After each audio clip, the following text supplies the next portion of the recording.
Assalamualaikum warahmatullahi wabarakatuh. Good morning everybody, how are you? Kali ini kita akan belajar tentang present perfect tense with since and for. Learning English with Mr. Maulana.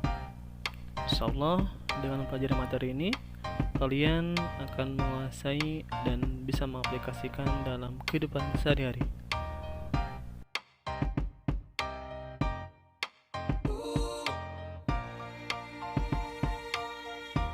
Kita sering mengungkapkan kegiatan yang sudah atau belum dikerjakan. Sebagai contoh, I have drunk milk. Saya sudah minum susu. He has not cleaned his bike. Dia belum membersihkan sepedanya. Have dan has pada kalimat itu bukanlah bermakna mempunyai, tapi bermakna sudah atau belum. Jika kegiatan sudah atau belum, maka menggunakan verb 3 atau past participle. Dan ingat, verb atau kata kerja dibagi menjadi dua kelompok, yaitu regular verb dan irregular verb. Regular verb berarti verb 2 dan verb 3-nya ditambahkan di or ed. Sebagai contoh, play, played, played. Cook, cooked, cooked. Sedangkan irregular verb 2 dan verb 3-nya tidak ditambahkan di or ed. Sebagai contoh, eat, ate, eaten. Put, put, put. Jadi memiliki pola tertentu yang tidak ditambahkan di or ed.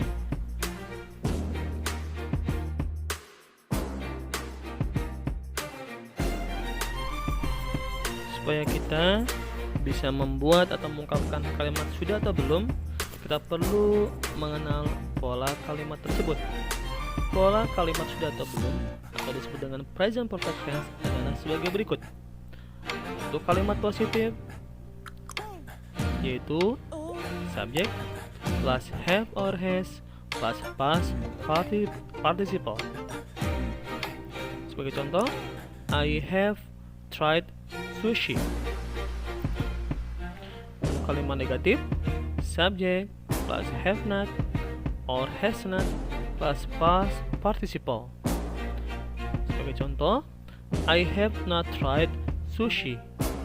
Dan kalimat pertanyaan, have ataupun has kita putar ke depan. Plus subject plus past participle. And jangan lupa question mark, tanda tanya. Sebagai contoh, have you tried sushi? Have ataupun has tergantung dari subjeknya. Jika subjeknya adalah they, we, I, you, atau subjek jamak Dodo and Samuel contohnya, maka gunakanlah have. Tetapi kalau subjeknya adalah she, he, it, atau tunggal, contoh adalah Dodo, maka gunakanlah has. Dan pada kalimat negatif, have not atau has not itu adalah long form, bentuk panjang. Bisa kamu singkat menjadi haven't dan hasn't. To understand more, let's watch the video. Perhatikan baik-baik penjelasan dan contoh dari video What is the present perfect? The present perfect is unfinished time. What is unfinished time? Unfinished time is an unbroken connection between the past and the present. A good way to understand it is to compare unfinished time with finished time. With finished time, we use the past simple. I went to Paris last year. Last year is finished time. Oh, I really miss Paris. But look at this sentence. I have been to Paris twice. Here the context is unfinished time. What is the unfinished time? Here you're talking about experiences in your life. Your life is unfinished time, so we use the present perfect. When you are dead, anish time. Game over. Unfinished time can be clearly seen in this present perfect sentence. I have lived in Paris for 5 years. You moved to Paris 5 years ago and you still live there now. This is unfinished time. Compare it with finished time. I lived in Paris for 5 years before moving back home to Moscow. You lived in Paris for 5 years, but you don't live there now. So when you find yourself asking, what is the present perfect? Remember that the present perfect is unfinished time.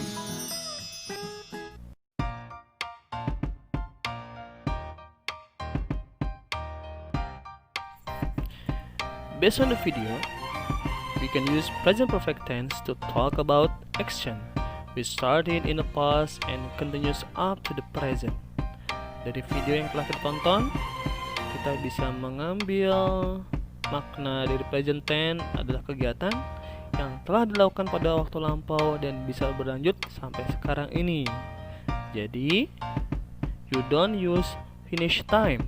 Jangan menggunakan waktu yang tuntas, waktu lalu, tuh seperti yesterday, last week, dan lain-lain. Tapi gunakanlah unfinished time, waktu yang masih berlanjut sampai dengan sekarang. Sebagai contoh, for and since.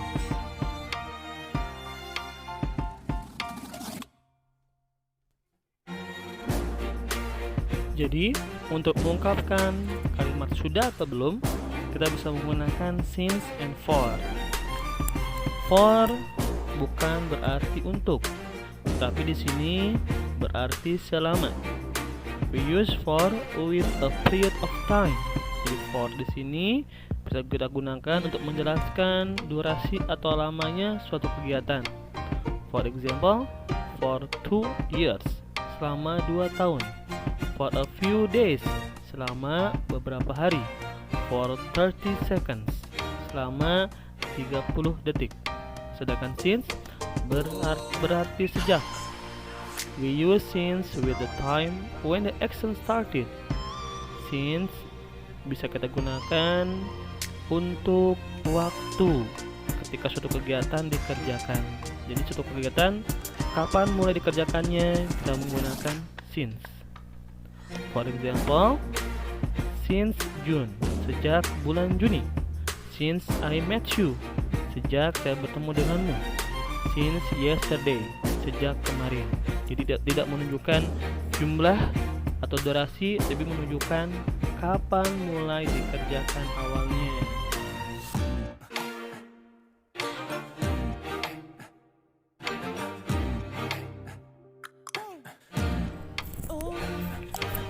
Students, let's open Supermind book at page 11. Di situ ada beberapa contoh yang bisa kita pelajari. Sebagai contoh, pada kalimat pertama, I've been interested in music since I was 10. Saya sudah tertarik pada musik sejak saya berumur 10 tahun.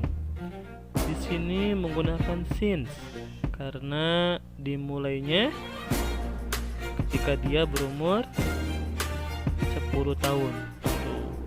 Nah, di sini ada yang unik nak, pakai been ya. Been kenapa muncul? Karena di sini tidak ada kata kerja. Interested di sini adalah kata sifat. Maka muncullah been. Ketika kita ingin bertanya tentang seberapa lama suatu kegiatan dikerjakan, kita bisa menggunakan kata tanya how long. Sebagai contoh, how long have you had your new laptop? For 3 weeks.